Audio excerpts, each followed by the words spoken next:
il n'ira pas loin. C'est pourquoi la Bible dit que ce n'est pas le début qui compte, ce n'est pas le commencement, c'est la fin. La fin d'une chose vaut mieux que le début. C'est de cela qu'il s'agit. Parce que Salomon, c'est de quoi il parle. On peut commencer tout bouillant, mais la finalité est tout autre. Vous savez, le Seigneur dit, celui qui persévérera jusqu'à la fin sera sauvé. Quand vous êtes sauvé, ça ne veut pas dire que vous allez éternellement, et même si vous demeurez dans le péché, vous demeurez dans l'immoralité, et que vous ne vous repentez pas, vous allez aller au ciel. Non, ça c'est une doctrine de démon. Vous avez reçu Jésus, vous demeurez en lui, si vous ne persévérez pas dans la sainteté, vous n'allez pas arriver là-bas. Frères, ouvrons les yeux et soyons honnêtes avec nous-mêmes. Ouvrons les yeux, soyons intelligents et sages. Je vous en supplie. C'est trop sérieux la vie chrétienne.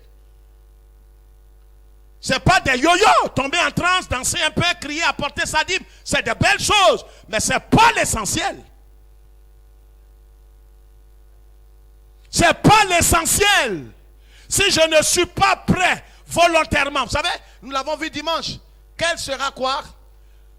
L'issue de ma vie est déterminée par quoi? Par ma quoi? L'attitude de mon cœur, c'est ce que nous avons vu dimanche.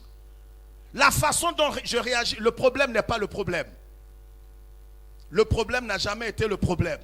On t'a insulté, on t'a traité de traîner, de pute, d'impudique, d'adultère, de temps, de méchant, de clochard. Tu es bête de chez les bêtes, c'est vrai. On t'a traité de tous les noms, ça fait mal. Souvent je le dis, ici pas pour que quelqu'un répète ça comme un perroquet chez lui. Mais je dis ces choses pour que vous compreniez. Quand on t'a dit des choses les plus méchantes, les plus atroces, les plus difficiles, les plus inacceptables. Humainement parlant, tu ne peux pas avoir la force de pardonner à une telle personne. Mais c'est en cela Jésus dit, non seulement tu dois pardonner, mais être prêt à aller au-delà du pardon. Et ça, il faut que je décide. Voyez, le pardon, ce n'est pas émotionnel, c'est une décision. Si je ne décide pas, si je ne veux pas, je ne peux pas pardonner. Ce n'est pas émotionnel.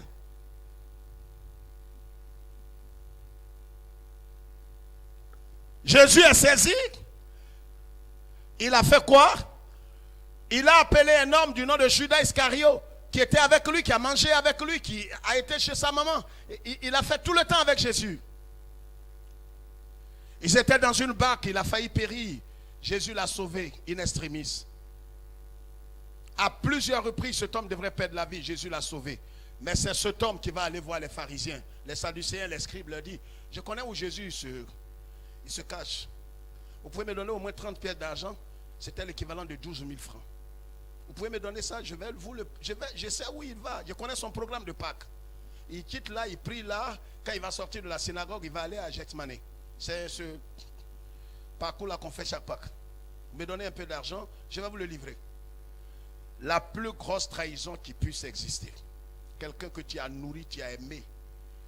Comme cette femme qui a fait venir sa propre nièce à Paris. Et de Paris, elle a fait venir où elle habite, à Lyon. Et j'étais à Lyon, quand la femme m'a expliqué, elle dit, pasteur, quand il parle de Jésus, ça me fait mal parce que je ne peux pas pardonner. Et je ne pardonnerai jamais, je le jure. Pourquoi? Elle a fait venir sa propre nièce, qui était ici misérable et malheureuse au village. Elle n'a jamais mis pied à Abidjan. Vous savez, il y a des cas, c'est bon de crier Amen, de crier Amen, Amen. Mais la réalité de la croix, si tu n'acceptes pas d'être bête, tu n'entres pas au ciel. Pardonner à une telle personne, il faut que tu acceptes d'être inintelligent. C'est pourquoi la croix est sagesse de Dieu à travers la folie. Il faut que tu acceptes d'être bête, inintelligent. Alors souvent dans l'église, souvent je vois certaines personnes, elles me font honte, des intellectuels, des gens qui se croient plus sages. Tu crois que parce qu'on te demande pardon, c'est parce que tu es intelligent? Non, c'est parce que tu n'es rien, tu n'as pas de valeur. Et j'ai constaté ça chez plusieurs personnes. Quand des gens vont pour leur demander pardon, non, je te demande pardon. Ils croient que c'est parce qu'il a raison. Ils ne savent pas que c'est parce qu'il est plus bas.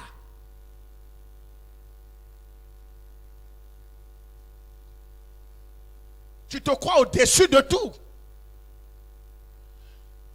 Mais c'est parce que quelqu'un a décidé d'entrer au ciel. C'est pourquoi il joue les fous. Et toi, tu crois que dans sa folie, il est bête. Non, il est sage.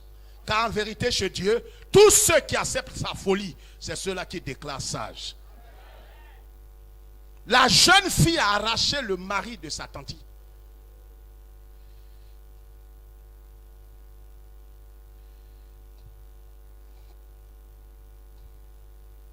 Quelqu'un qui n'a jamais mis pied en ville, que sa tante depuis Paris l'a fait venir, l'envoie à Lyon chez elle.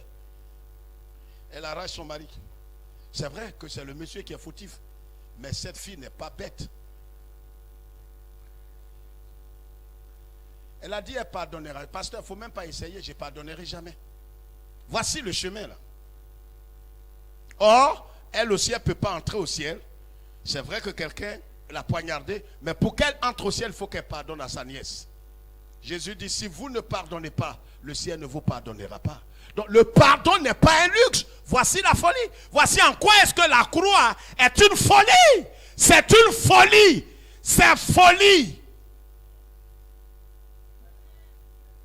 C'est pourquoi tout le monde ne peut pas. Sur 10 églises, on ne veut pas prêcher. Ah, qui va aller à Paris? N'importe quoi. Qui va percer, qui va déchirer, qui va ramasser l'argent, qui va ramasser. Et on danse comme des coqs. On veut ramasser. Tu crois que c'est comme ça on ramasse l'argent? Après avoir ramassé l'argent, tu vas où avec? Tu es prêt à jouir de cet argent? Est-ce que ton cœur est disposé? La croix est sagesse à travers la folie. C'est quand j'accepte librement d'être bête, inintelligent aux yeux des hommes. Parce que quand tu fais ça, mais il faut que le monde dit, mais tu es inintelligent. Je ne peux pas, je suis protestant, mais je ne peux pas. Mais les protestants n'ont pas de place au ciel. Les évangéliques, ils n'auront pas au ciel. C'est ceux qui ont Christ. Ce n'est pas affaire d'évangélique. Assemblée de Dieu, baptiste, source de vie, réveil. Non. Celui qui a Christ et celui qui accepte de suivre Christ. C'est pourquoi Jésus dit, allez et faites de toutes les nations, pas des membres d'église. Faites-les des disciples. Qu'ils marchent sous ma discipline. Qu'ils marchent derrière moi. Vous croyez qu'au ciel venir comme ça? Pourquoi aujourd'hui il y a tant de divorces dans nos églises évangéliques? C'est les démons. Ça fait honte d'entendre les pasteurs dire ça, les démons. C'est pitoyable. C'est les démons qui sont la cause. Et qui a cédé la place aux démons? Parce qu'on refuse de mourir. On refuse de prendre quoi? Quoi? La croix. Là, tous les problèmes que vous connaissez dans nos familles, dans nos foyers, dans nos relations, ce n'est rien d'autre. Quelqu'un qui est malhonnête va mettre tous ses problèmes sur les démons et il ne se voit pas responsable. Ça, c'est les malhonnêtes. Les démons, ils sont la cause de tout. Mais les démons ne peuvent pas te contraindre. Quand je ne pardonne pas, ce n'est pas le démon qui fait ça. C'est parce que je refuse de prendre la croix. Je refuse d'être humilié. On se regarde en chien défaillant comme des animaux dans le foyer. Il regarde, il dit, ah non, pasteur, papa. Et il a le culot, elle a le culot de dire papa. Normalement, quand un homme normal dit papa, quand ce que papa dit, tu obéis. Je vais bien accepter, mais il est allé trop loin. Mon mari est allé trop loin. Mon mari est allé trop loin. Mon mari est allé trop loin. Mon mari est allé trop loin. Ma femme est allée trop loin, l'homme de Dieu. Je vais bien accepter, mais ma femme est allée trop loin. Il n'y a pas quelque chose qui est allé trop loin. Judas, il voit Jésus le vend à 12 000. Ça te fait rire. Vous savez, dans la vie chrétienne, chacun trouvera son Gethsemane. Un jour viendra où tu arriveras, toi, à ton Gethsemane. Où tu réfléchis, abandonner ou bien continuer. Jésus était arrivé à Gethsemane. La croix, c'est quoi? Sagesse de Dieu, mais à travers la folie.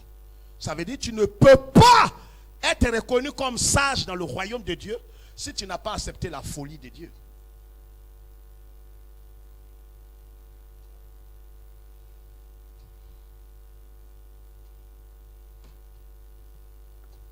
La dernière fois, après le message ici, ma fille était allée faire des achats. Elle a payé quelque chose et puis elle a discuté avec la dame. La dame lui a donné la monnaie de plus de 1000 francs. Elle est venue, elle me demande, mais papa, tu sais combien tu m'avais donné? Je lui ai dit, je lui t'ai donné 500 francs. Elle dit, ah, j'ai dit à la femme que c'était 1000 francs. Parce que c'était la nuit, j'ai dit c'était 1000 francs.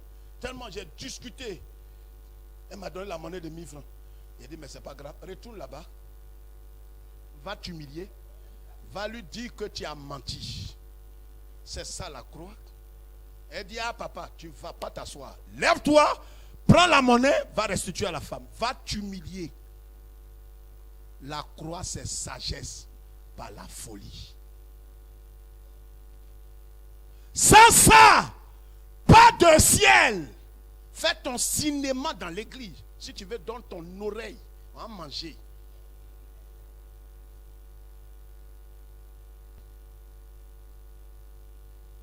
Et les gens, voyez, souvent c'est ce qu'on voit dans l'église. Il fait beaucoup de sacrifices. Ça, c'est toi-même pour ta famille. Tes sacrifices. La Bible dit que l'obéissance vaut mieux que le sacrifice. Prends la croix et tais-toi. Ton comportement ou ton caractère orgueilleux là va te priver de mariage. Vous voyez, on connaît des jeunes filles. Il y avait la dernière fois on parlait de réunion ici, la dernière réunion des femmes en voie de mariage. En tout cas, moi, un garçon qui va venir ici, moi, qui va faire chose.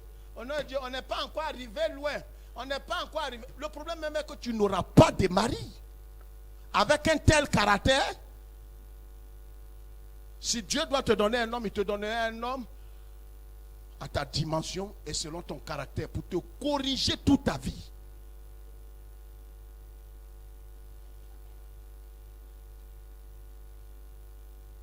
Moi, garçon, tu es marié, et puis garçon, crie sur toi. Ça, moi, au nom de Dieu, au nom de Dieu, au nom de Dieu. Tu vois ce que tu as eu déjà même.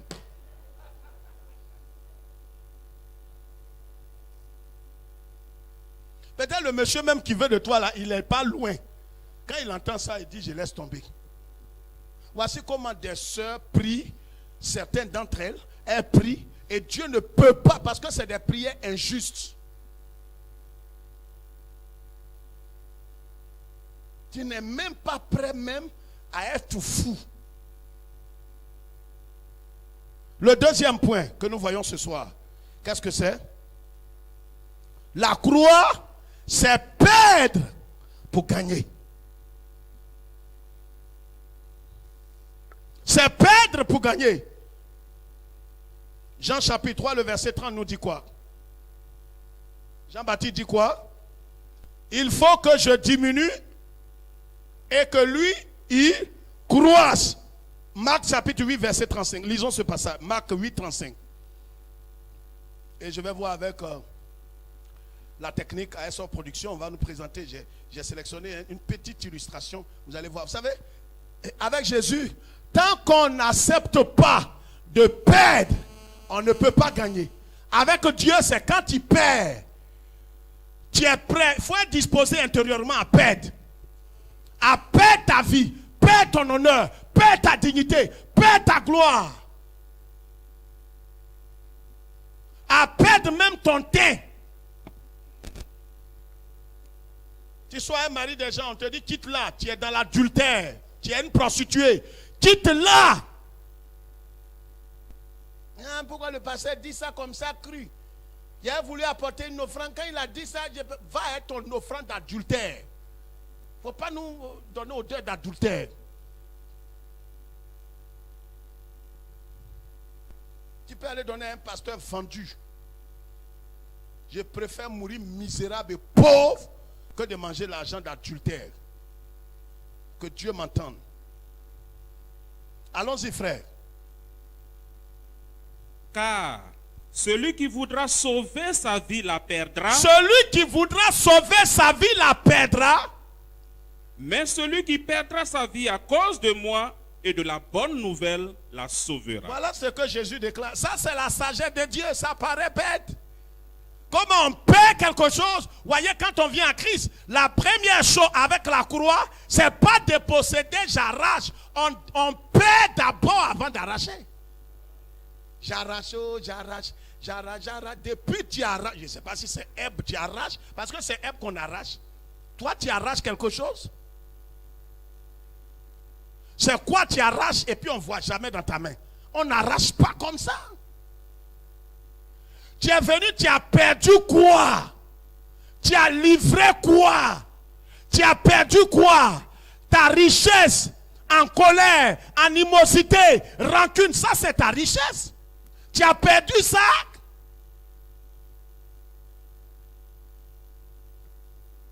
Moi, on ne me fait pas ça. Au nom de Dieu, on ne me fait pas ça. On ne me fait pas ça. Pour moi, reste pas à l'étranger.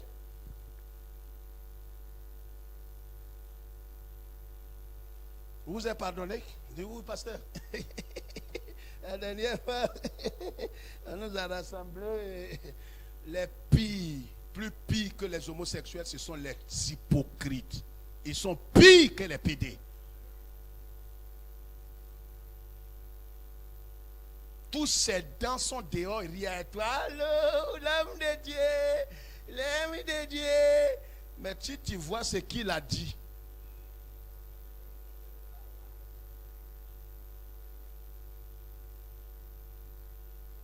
tu as perdu ça, là, ta richesse là. C'est pourquoi vous voyez ce jeune homme riche, il est venu voir Jésus, il dit, maître, tu étais là.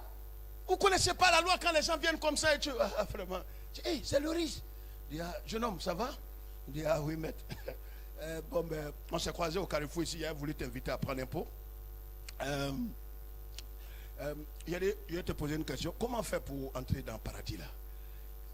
La Bible dit, quand Jésus l'a regardé jusqu'à... Il a aimé. Il dit, petit là, il pose les bonnes questions. Pour les bonnes questions. Quand Jésus a dit ça, il dit, ouais, moi je ne suis pas venu pour demander quelque chose. L'argent, j'ai ça déjà, voiture, quoi. Moi, je vais rentrer au paradis. Vous savez, il y a des gens, apparemment, quand vous les regardez, ils ont l'apparence de la piété. Mais c'est des fils de la traîtrise. Quand tu le vois à l'église, on dirait qu'il est scellé. Il y a des vrais scellés comme ça, ils sont chauds. Et si toi tu es mort, que quelqu'un ne pas dire, ah, c'est de ça le pasteur parlait. Non, il y a des vrais zélés. Toi tu es un rétrograde timide, tu es là, moins. Comme quelqu'un qui est mort. Autour. On dit pourquoi tu ne parles pas cet enseignement. Moi c'est comme ça que je me comporte. Quand le culte finit, je prends ma Bible. Tu es mort. Tu n'as même pas la joie d'être parmi les frères. La Bible dit, il est doux et agréable pour des frères d'être ensemble. C'est là que Dieu envoie la vie pour l'éternité. Tu n'es pas heureux d'être parmi les frères. Tu as un problème. Quand le culte finit, remarquez tous ceux qui... C'est vrai, c'est moi-même, je vous dis, allez vite pour des problèmes de sécurité. Mais il y a des gens qui disent, le culte est fini. Nous sommes exaucés au nom de... Il est à la porte, il est en train de courir. Il ne faut même pas que quelqu'un va savoir que toi, tu es un païen. Païen!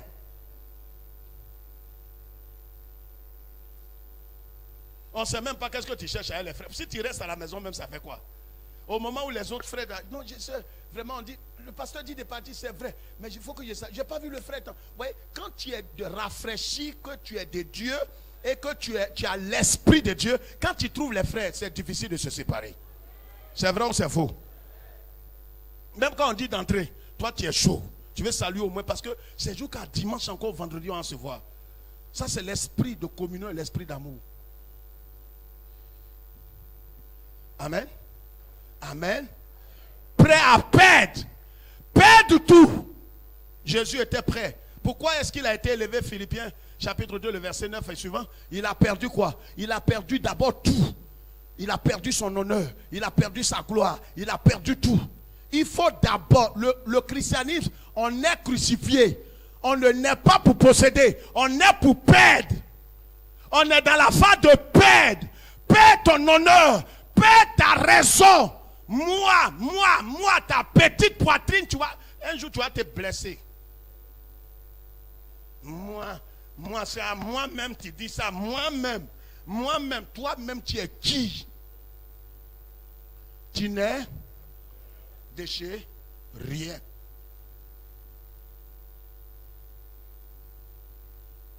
Si tu ne comprends pas, regarde la forme de ta tête. Ça, c'est une note qui est là. Tu n'es rien. C'est en Christ que tu as de la valeur. Alors si réellement tu es en Christ, mais comporte-toi comme celui en qui tu es. Il s'est abaissé pour être élevé.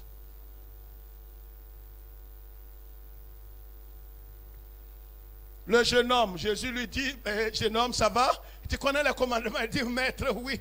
Tu commettras point d'adultère, tu n'adoreras pas d'autre Dieu que l'Éternel, tu ne voleras point, tu aimeras ton prochain. Quand il dit, ah c'est bon. Jeune homme, quand il a dit, maître, il a appris ça à l'école de dimanche. Mon père était, il dit, ah c'est bon. Bon, ce qu'on va faire, tu n'es pas loin du salut. Va vers quoi? Va vendre. Depuis que tu es arrivé, tu as vendu quoi? Tu as laissé quoi? On t'a enseigné à l'évangile de prospérité. Tu vas arracher. Et tu es dans l'arrachement. Tu ne cherches pas à liquider. La croix, c'est perdre pour gagner. Quand tu viens, c'est premièrement, c'est de perdre. Jésus lui dit, tu vas perdre d'abord. Que pour me suivre, il faut tout perdre. Il dit, ah, maître, je crois que, bon ben, il ne peut pas. Au nom de Dieu, il ne peut pas. Il dit, non. Il dit, jeune homme, oh, moi, c'est moi qui t'ai dit, il ne veut pas, je ne veux pas. Je te dis, il ne veut pas. Il y a des promotionnels du jeune homme riche. Pour toi, ce n'est pas richesse d'argent. C'est rancune, impudicité, pornographie, colère, animosité, murmure, vengeance. Tu es riche de tout ça. Jésus dit, libère tout ça. Il dit, ah Seigneur, avec tout ce qu'on m'a fait là, je ne peux pas tout laisser un coup comme ça. Un coup. J'ai dit, laisser un coup comme ça, ça va être dur. Ça va être dur. Mais c'est pourquoi tu traînes la croix. Prends ta croix. Père. Le ciel va te faire gagner.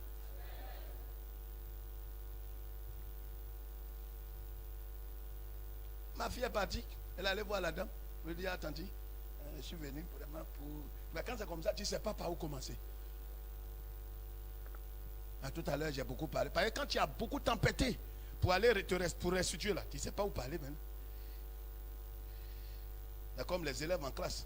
Tu discutes. Non, c'est mon bic. C'est mon bic. Oh, je dis c'est mon bic. Tu fouilles ton sac. Voilà ton bic. Il y avait une dame qui était à l'aéroport, elle partait. Chose. Et elle est tellement méchante, égoïste, elle a acheté un biscuit. Elle était en train de manger. Elle vient s'asseoir net. Il y avait un monsieur qui était en train de manger un biscuit. Au fait, instinctivement, quand elle s'est assise, en vérité, elle a commencé à manger le biscuit. Elle prend, le monsieur prend. Elle regarde le monsieur elle prend, le monsieur prend. Elle prend, le monsieur prend. Elle prend, le monsieur prend. Il est resté un biscuit, dernier biscuit là. Le monsieur veut prendre, la femme a pris ça.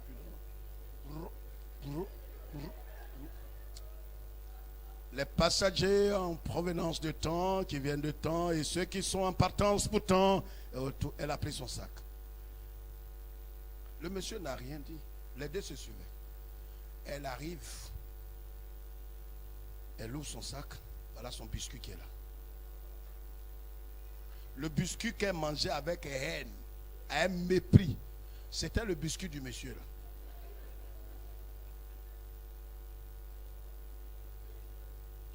Quand tu n'es pas prêt à perdre, tu as trop d'ennuis. Regardez tous ceux qui ont grossi le cœur. Regardez les cancers de cerveau, de sein, de col de l'utérus, des cancers bêtes, bizarres. Regardez des maladies bêtes qui nous guettent là. Imaginez. Tu as pardonné? Oui, on a dit, bon, il faut dire que quand je fais des choses, voilà. Pour moi, c'est fini. Et pas tu as été cancre que la dernière fois, mais sinon, pour moi, c'est fini, c'est fini. Quand on a réglé que c'est fini, c'est fini. C'est fini. Et ce ne sera plus comme avant. C'est dans ce circuit qu'on marche dans l'église évangélique. Des femmes ici, des hommes ici. Faisons à tout. Il a chanté, elle a chanté. Alléluia. Ah, frère, tu es là. Amen. Alléluia. Alléluia. Alléluia. Ma soeur à moi. J'ai discernement. Et celle-là, c'est ta soeur à qui? De ton oncle, ton papa? C'est pas ta soeur à toi aussi? Et parce qu'il y a eu un vieux problème il y a 9 ans. Ils ont réglé. Mais encore, il y a des déchets qui sont là. Vous savez, ce sont des poisons dans notre cœur. Sois prêt à perdre pour gagner. Et quand tu es prêt, quand tu perds, regarde, quand on dit toi-même, sois le premier à aller demander pardon. Quand tu vas demander pardon, en vérité, c'est comme si la honte est sur toi. C'est comme si tu es humilié, surtout dans un foyer. C'est pas aisé.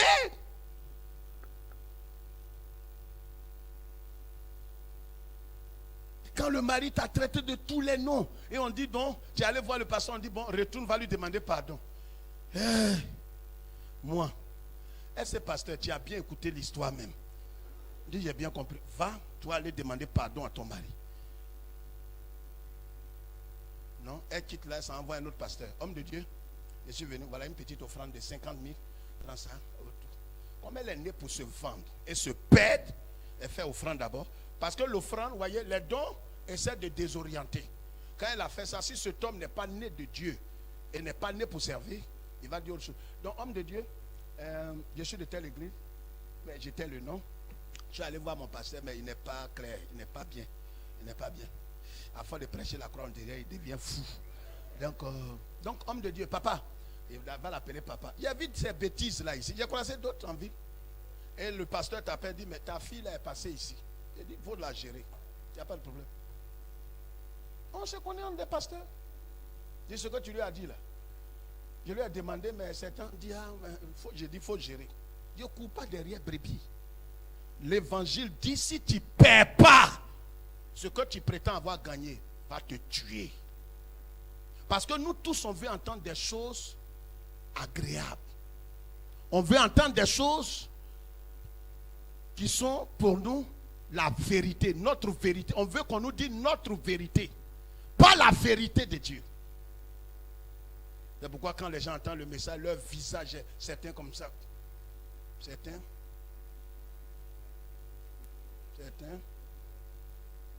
Amen. Il ne dit pas Amen. Regarde comme ça.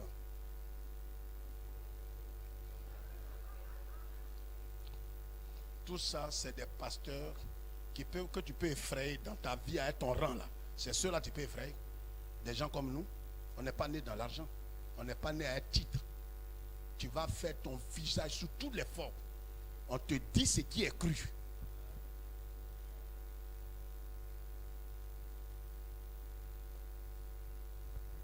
Donc il va expliquer, donc voilà tant, et le pasteur, mon pasteur Toka là, il dit moi d'aller demander pardon à mon mari. Papa, quand tu vois ça là, qui doit demander pardon? Il dit non, mais c'est lui qui doit venir vers toi. Il dit ah, c'est pas ce qu'il a dit là. C'est pas ce qu'il a dit. La croix, c'est te fou. Là où tu as raison, il faut laisser tomber ta raison. Va. C'est pourquoi il y aura des désastres dans l'église évangélique. Pourquoi? Parce qu'on a refusé la croix. Là où il y a la croix, vous ne pouvez que vous entendre.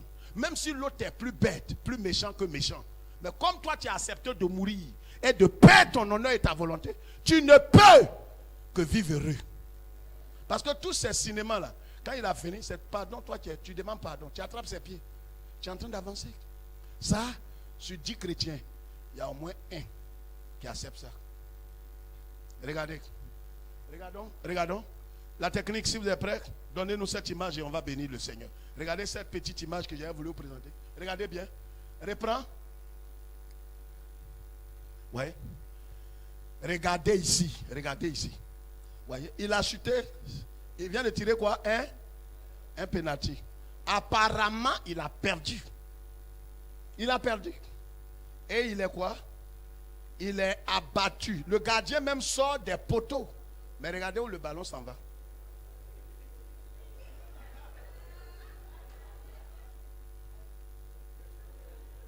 Le but est accordé.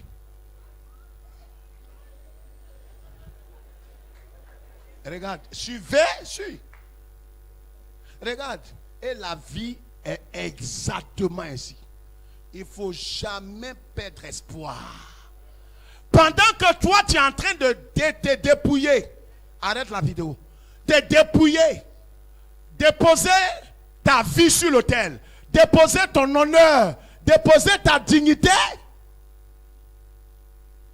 les autres croient que c'est fini. Croient que c'est fini. Mais au moment où il croyait qu'il a perdu. Merci. Et c'est pourquoi, vous voyez, la croix nous amène à faire quoi? Nous devons accepter de. Nous devons accepter de. Je sais que tu ne vas pas dire ça. Nous devons accepter de. C'est ta bouche, je regarde. Nous devons accepter de. Afin de gagner. Quand on vient à Christ, on est né crucifié. On est crucifié en Jésus. On n'est pas pour posséder quelque chose. Tu es dans la saison de tout perdre. Amen. Si tu ne te vides pas, le ciel ne peut rien te donner. Amen. On va s'arrêter là. On devrait avoir le 3e point. Mais on verra ça le mardi prochain si le Seigneur le permet. Il faut que nous comprenions que ce que Dieu attend de nous, c'est que nous prenons librement notre croix. Et la croix, ce n'est pas un morceau de bois. C'est d'accepter spirituellement, d'être prêt, d'être disposé intentionnellement et personnellement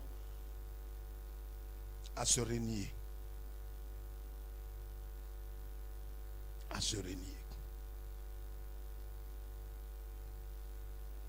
Et c'est quand tu accepteras de perdre, c'est là que le ciel, au moment où il a été déshabillé tout nu, crucifié à la croix, abandonné de tous l'ont abandonné. Ils l'ont laissé à la croix à part sa maman et sa tante et quelques femmes.